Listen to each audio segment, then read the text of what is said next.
आमर 500 वर्षर संघर्ष पर जो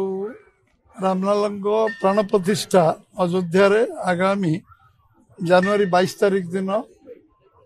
यशस्वी प्रधानमंत्री नरेंद्र भाई मोदी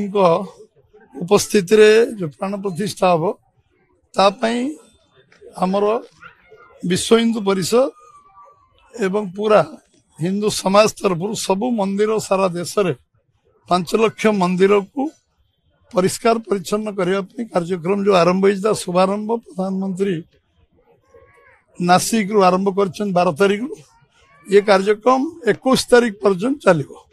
एवं 22 तारीख दिन जो प्राण प्रतिष्ठा हम ता पूर्व सारा देशर 5 लाख मंदिर सफाई कार्यक्रम रे समस्ते हाथ लगे साहाय्य करेंगे सहयोग करेंगे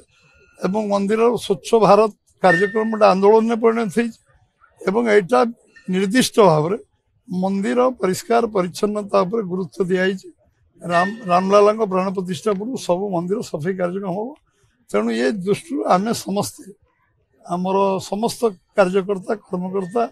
से विश्व हिंदू परिषद आह्वान को हिंदू समाज आह्वान को एवं यशस्वी प्रधानमंत्री कार्यक्रम को 12 तारीख जो शुभारंभ होती आज एमठी राम मंदिर परिसर भीतर परिष्कार कार्यक्रम चलती पूरा सब कार्यकर्ता रे कार्यक्रम करके ये कार्यक्रम दृष्टि आम समस्ते ये अवसर में आम समस्ते उपस्थित अच्छु।